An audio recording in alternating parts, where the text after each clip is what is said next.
Tiongkok memerintahkan bank-banknya menjual obligasi Treasury Amerika Serikat banyak yang menganggap ini ancaman bagi dolar.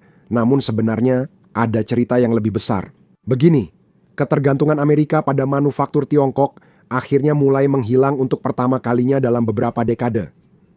Amerika Serikat dan Tiongkok benar-benar mulai memisahkan diri. Impor Amerika dari Tiongkok baru saja mencapai level terendah sejak tahun 2000. Itu adalah tahun ketika Tiongkok bergabung dengan Organisasi Perdagangan Dunia, dan Tiongkok tahu apa artinya ini. Pengaruh mereka semakin menghilang, dan itulah sebabnya latihan militer di sekitar Taiwan semakin intensif. Mari kita mulai dari awal. Beberapa hari usai Xi Jinping dan Trump menelepon, Tiongkok memerintahkan bank-banknya menjual obligasi Treasury Amerika Serikat dan membatasi pembelian barunya. Judul beritanya membingkai ini, seolah-olah Tiongkok menyerang dolar. Dolar sedang runtuh, hal-hal seperti itu. Berikut fakta sebenarnya. Tiongkok menjual surat utang negara Amerika Serikat karena mereka sedang bersiap untuk dunia di mana hubungan Amerika Serikat-Tiongkok benar-benar berbeda. Dunia di mana perdagangan antara kedua negara terus menyusut dan dunia itu sudah ada di sini. Lihat angka ini. Impor Amerika Serikat dari Tiongkok sekarang berada di tingkat terendah sejak tahun 2000. Itu 25 tahun integrasi perdagangan kini berbalik arah. Pada tahun 2025, hanya 7,5% impor Amerika Serikat yang benar-benar berasal dari Tiongkok. Itu saja. Itu yang terendah dalam lebih dari 2 dekade. Hal yang sama terjadi pada defisit perdagangan, itu adalah yang terendah dalam 20 tahun. Dan pada tahun 2026 tren itu semakin cepat. Ini bukan kebetulan, ini adalah kebijakan. Berikut adalah perwakilan perdagangan Amerika Serikat Jameson Greer yang menjelaskan tujuannya. Faktoring di sini di Amerika Serikat. Tapi untuk perusahaan-perusahaan yang mencari jalan keluar, apakah India akan menjadi tempat yang tepat untuk menjalankan rantai pasokan?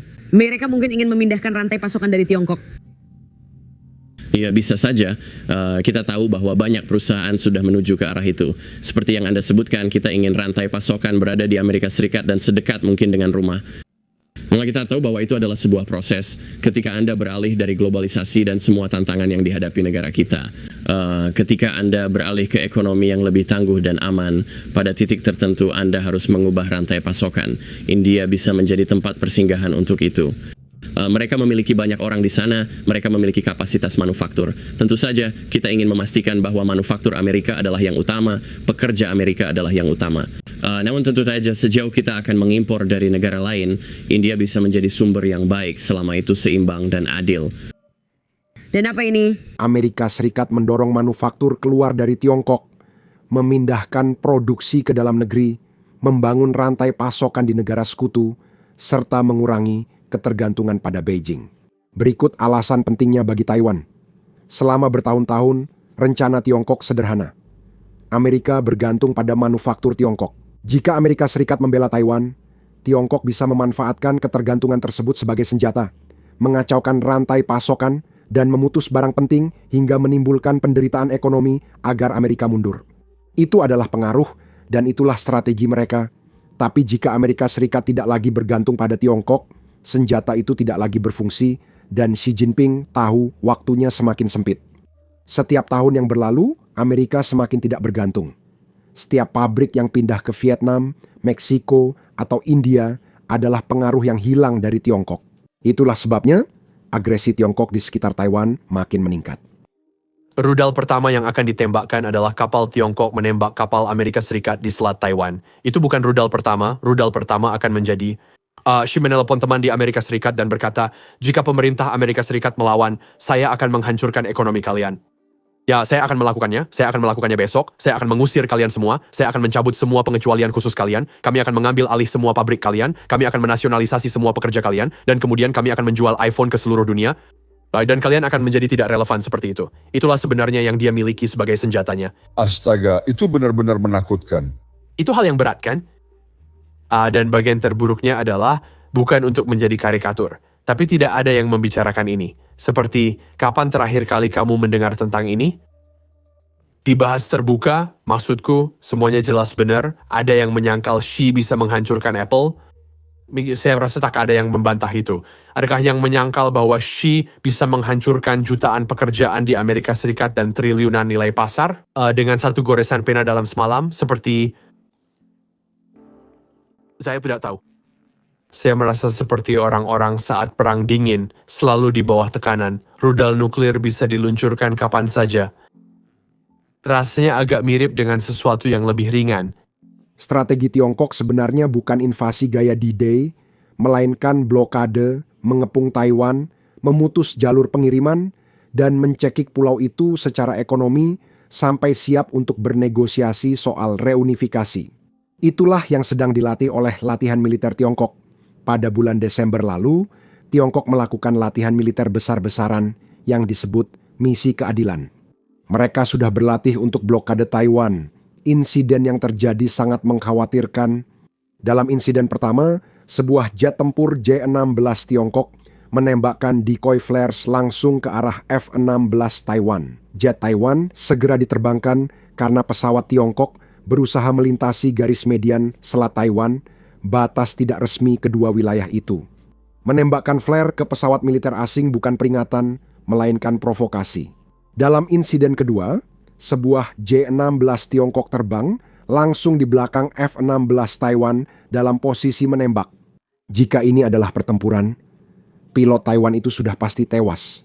Ini bukan kecelakaan, ini adalah demonstrasi kemampuan dan niat yang disengaja. Dan dalam insiden ketiga, sebuah J-16 Tiongkok terbang di bawah pesawat pengebom Tiongkok menggunakan taktik menumpang.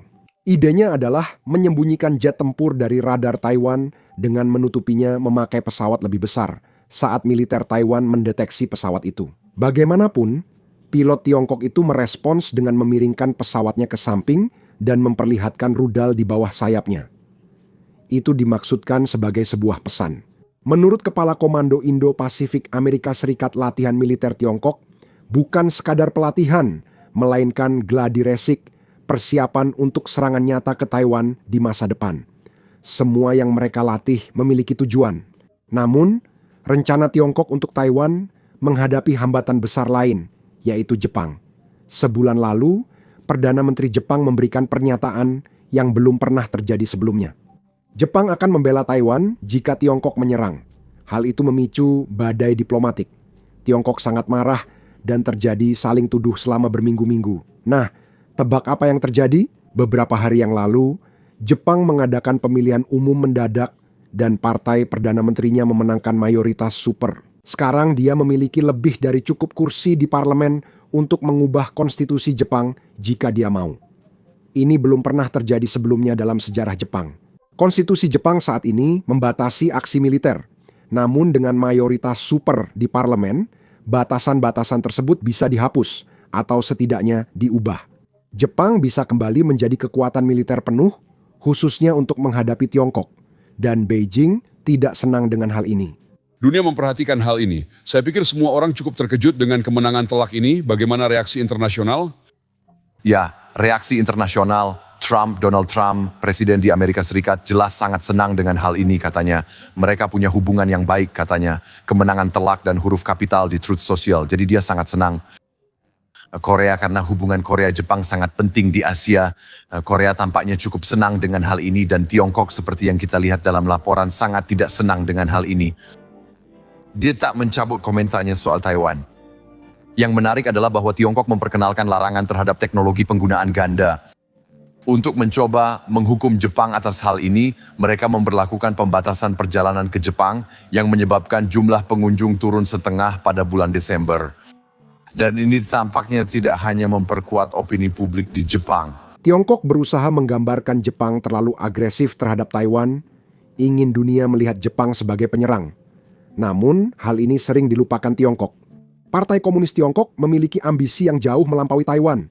Mereka ingin menguasai sebagian wilayah Filipina, mereka ingin menguasai Laut Cina Selatan, mereka ingin menguasai sebagian wilayah Korea Selatan. Dan tentu saja, mereka ingin menguasai sebagian wilayah Jepang, yaitu Kepulauan Senkaku dan sebagian Laut Cina Timur. Itulah sebabnya, bagi Jepang, membela Taiwan bukan hanya soal Taiwan saja. Ini juga tentang menghentikan ekspansi Tiongkok sebelum mencapai wilayah Jepang. dan bukan hanya Jepang yang berdiri melawan intimidasi Tiongkok. Uni Eropa sedang mempertimbangkan untuk melakukan hal yang sama, tetapi mereka menargetkan tindakannya secara ekonomi. Penasihat Prancis mendesak Uni Eropa untuk memberlakukan tarif terhadap Tiongkok atau melemahkan euro. Untuk melawan dominasi manufaktur Tiongkok, Uni Eropa harus melakukan sesuatu untuk melindungi sektor manufakturnya. Dan tebak apa? Tiongkok telah melakukan hal yang sama selama beberapa dekade. Dan sekarang kita bisa melihat bahwa Amerika Serikat juga mencoba melakukan hal yang sama. Setiap negara ingin melindungi sektor manufakturnya, dan itu berarti pada suatu saat Uni Eropa harus menghadapi kenyataan. Bagi Xi Jinping, itu bukanlah kabar baik karena dia tidak hanya akan kehilangan pengaruh di satu bidang, tapi dia akan kehilangan pengaruh di mana-mana. Salah satu masalah dalam membuat video seperti ini adalah menampilkan banyak serangan drone, meski tanpa ada manusia atau tentara Rusia yang terluka. Dalam video, YouTube biasanya mendemonetisasi atau membatasi video kami, bahkan dalam seminggu terakhir, kami memiliki 4 video perang yang didemonetisasi menurut YouTube. Menampilkan serangan drone atau rekaman garis depan kurang ramah bagi pengiklan, sehingga video tersebut dibatasi. Tapi inilah kenyataan dari peperangan modern, dan inilah perang yang sedang dihadapi serta coba untuk bertahan oleh orang-orang Ukraina. Kami merasa penting meliput hal ini, sehingga kami meluncurkan platform sendiri, Basics Insider. Kami membangunnya dari awal, jadi kami tidak memiliki batasan apapun. Kami tidak perlu mengaburkan serangan drone kami tidak perlu mengaburkan rekaman garis depan, dan kami tidak perlu mengaburkan pangkalan udara Rusia yang dihancurkan. Selain itu, kami sebenarnya tidak menayangkan iklan apapun di situs tersebut. Dengan begitu, kami tidak perlu menyensor diri sendiri hanya karena pengiklan tidak senang dengan apa yang kami liput. Kami tidak mendanai situs ini melalui iklan, kami mendanainya melalui dukungan Anda. Jadi, jika Anda adalah seseorang yang tertarik dengan liputan seperti ini, dan Anda ingin menonton video kami tanpa sensor, serta mendapatkan konten bonus yang tidak bisa kami unggah di YouTube, maka pastikan untuk bergabung bersama kami di basicsinsider.com. Klik tautan di deskripsi atau pindai kode QR di layar. Dengan bergabung, Anda dapat menonton semua konten yang telah dan akan kami unggah. Selain itu, Anda juga akan mendukung liputan kami dan mendukung channel kami. Jadi terima kasih banyak. Nama saya Sam dan sampai jumpa di video berikutnya.